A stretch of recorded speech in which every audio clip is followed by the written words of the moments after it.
नासिक में शिवसेना के सांसद संजय राउत ने एक बार फिर बीजेपी और महाराष्ट्र सरकार पर हमला बोला है। उन्होंने उद्योग मंत्री उदय सामंत के बयानों पर तंज कसते हुए कहा, यदि उदय सामंत अंधविश्वासी व्यक्ती है तो उन्हें ऐसा करते रहना चाहिए, वे भी कोकण से है। कोण बोलताय आणि कोणाचं ऐकताय?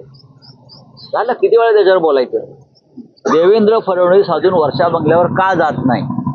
हा मारुती कांबळेचं काय झालं यासारखा आमचा प्रश्न आहे। इतके महिने झाले मुख्यमंत्री पदाची शपथ घेऊन, पण मुख्यमंत्री पदाचं जे अधिकृत निवासस्थान महाराष्ट्राचं आहे, तेथे अद्याप आमच्या राज्याचे लाडके मुख्यमंत्री देवेंद्र भाऊ फडणवीस ते अद्याप राहायला का जात नाही?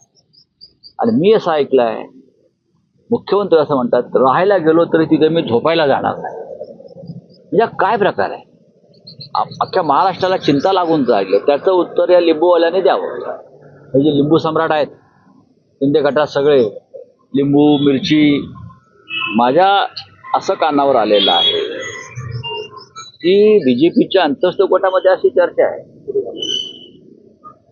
की त्या बाहेरच्या लॉनमध्ये काहीतरी खोदकाम करून कामाख्या देवावरून आलेल्या रेड्याची शिंग फोडली आहेत वर्षा बंगल्यावर, जे रेडे कापले असं तिथे चर्चा आहे।